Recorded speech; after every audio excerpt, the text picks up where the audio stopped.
Salut tout le monde, c'est Sandstorm. Voilà, je suis de retour après un petit mois d'inactivité, forcément à cause du déménagement comme vous le savez sûrement. Je suis encore un peu dans les cartons autour de moi, c'est encore le bordel, mais c'est pas grave, j'ai réussi à sortir le PC et j'ai sorti un peu de matos pour faire des vidéos. Donc voilà, je suis de retour. Alors aujourd'hui, on va parler caméra IP puisque je vais vous proposer une review de la Upcam Cyclone HD S+. C'est ça. Allez, je vous dis tout après le générique.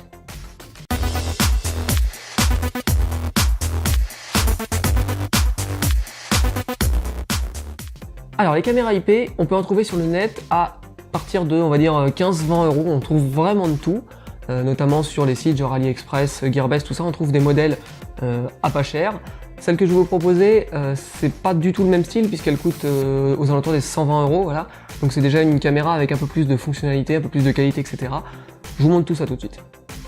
Alors comme d'habitude, on va commencer par un petit déballage. À l'intérieur du carton, on retrouvera la caméra, un CD contenant un logiciel pour la paramétrer, un manuel avec une partie en français, un support de montage, un câble Ethernet et un câble d'alimentation. Examinons rapidement la caméra en elle-même. À l'avant, on aura la lentille et un cercle de 8 LED infrarouge pour la vision nocturne. À l'arrière, on aura un port mini jack 3.5 pour mettre un micro, un port mini jack 3.5 pour mettre des enceintes, un port Ethernet, une antenne Wi-Fi, un port micro SD, à noter qu'il y a une micro SD de 8 Go qui est fourni, un bouton WPS pour le paramétrage du Wi-Fi, et un connecteur d'alimentation.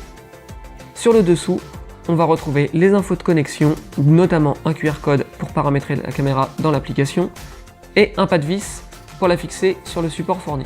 Alors, cette caméra présente de nombreux avantages. Le premier, c'est bien évidemment que c'est une caméra motorisée. On va pouvoir donc faire bouger la caméra pour aller voir dans différents angles, à savoir que c'est un grand angle et qu'on peut zoomer aussi sur l'image 4 ou 5 fois de manière numérique.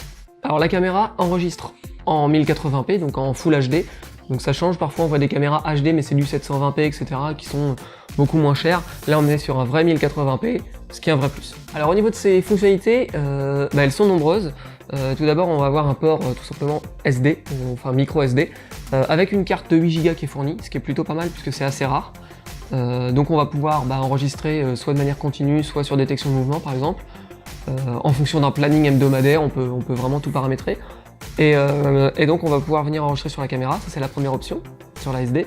La deuxième option, ça va être d'enregistrer vers un flux FTP, donc ça, vers un serveur FTP. Donc on peut tout simplement paramétrer un serveur FTP et les fichiers photos ou vidéos seront envoyés. On a ensuite la possibilité de souscrire à un forfait chez Upcam dans leur cloud pour aller stocker donc, nos fichiers dans leur cloud.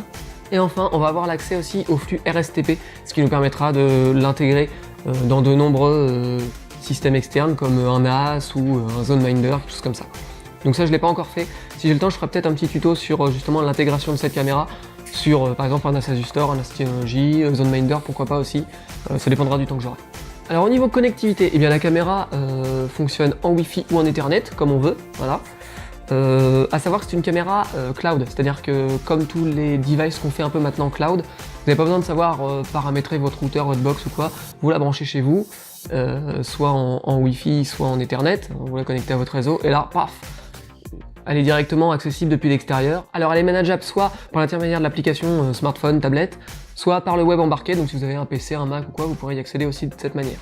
Si toutefois vous n'aimez pas les fonctions cloud, pas de problème, puisque par le web embarqué, on aura la possibilité de désactiver un petit peu toutes ces fonctions, ce qui permettra de garder un peu plus le contrôle sur la caméra. Personnellement, c'est ce que j'ai fait. J'ai coupé les fonctions cloud et je m'arrange pour faire moi-même les connexions dont j'ai besoin. Alors l'interface d'administration permet de vraiment bien régler l'affichage. On peut régler la couleur, la luminosité, le contraste, etc. Enfin, on a vraiment beaucoup de réglages pour avoir une image personnalisée et la meilleure possible. Donc ça, c'est plutôt pas mal.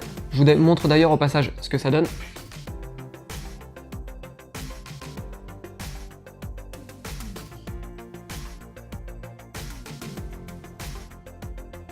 Et puis la caméra dispose aussi d'une vision nocturne grâce aux LED infrarouges qui sont ici. Et donc à partir de là, on aura une vision nocturne. Alors, je vous montre un petit extrait de ce que ça donne. Voilà. Alors on a toujours un petit peu le problème au niveau des visions nocturnes comme ça, c'est que les visages apparaissent toujours très blancs. Ça malheureusement, on peut pas y faire grand chose. Mais on voit quand même que la qualité d'image est vraiment au top et que c'est largement exploitable. Alors on va faire un petit peu le bilan point positif, point négatif de cette caméra. Au niveau des points positifs, on a tout simplement déjà la qualité de l'image, qui est une qualité 1080p, ce qui est plutôt pas mal, le capteur est pas trop mal. Ensuite, on a beaucoup d'options donc, pour agir sur l'image, couleur, contraste, etc. Ce qui est plutôt bien. On a plusieurs profils d'utilisateurs, on va avoir l'admin, l'opérateur, le visiteur, etc. Ce qui peut permettre par exemple de donner à des membres de sa famille l'accès à l'affichage simplement, à l'affichage en live de ce qui se passe, et de se garder pour soi l'administration. La partie motorisation est vraiment sympathique. Je vois que par rapport à la caméra motorisée que j'avais chez moi, où on pouvait monter, descendre et aller gauche-droite, et bien là, le panneau permet aussi d'aller en diagonale, etc. Enfin, on a vraiment un bon contrôle sur les mouvements de la caméra, et ça c'est pas mal.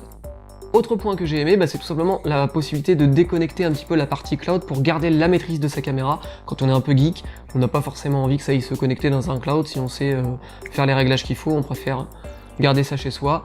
Et bien c'est possible avec ce modèle. Alors, dans l'interface de la caméra, on peut aussi lui rajouter d'autres caméras. Alors, je sais pas si ça ne marche qu'avec les webcams ou avec les Eden. Je pense que je ferai un test par la suite et je le mettrai en commentaire de la vidéo si ça fonctionne ou pas. Je dis Eden, bien évidemment, parce que j'ai des caméras Eden, mais après ça peut être n'importe quel type de caméra. Donc je sais pas si c'est uniquement la même marque ou si c'est autre chose. Après, ça peut être sympa si c'est d'autres webcams pour avoir un seul endroit pour faire tous les réglages de toutes les caméras. À moins que ce ne soit réservé, juste pour avoir les différentes vues des différentes caméras, mais sans pouvoir les régler. Ça, je peux pas vous dire vu que j'en ai qu'une en ma possession. Bon, maintenant on va passer un peu au point négatif. Qu'est-ce qu'on peut lui reprocher à cette caméra? Et je suis bien embêté parce qu'avec un test réel, j'ai pas trouvé beaucoup de points négatifs. Il y en a un principalement, j'ai fait des réglages dans le web embarqué, et à un moment, quand j'ai déconnecté justement la partie cloud, l'interface admin m'a dit que le paramètre ne serait appliqué qu'au redémarrage de la caméra. Et bizarrement, dans l'interface d'administration, j'ai pas trouvé de bouton pour redémarrer. Alors soit j'ai mal cherché, soit il n'y en a pas, donc j'ai obligé de débrancher et rebrancher la caméra, ce qui n'est pas très pratique. Ça aurait été mieux d'avoir un petit bouton redémarrer et paf pour faire redémarrer la caméra. Autre point négatif qui peut avoir une importance, c'est qu'à l'arrière, on n'a pas la possibilité de rajouter soit un détecteur de mouvement, une sirène ou quelque chose comme ça, ce qui est un peu dommage. J'ai pour ma part une autre caméra qui permet de le faire, et je trouvais l'option assez sympathique, donc c'est un petit peu dommage, celle-là, elle l'a pas.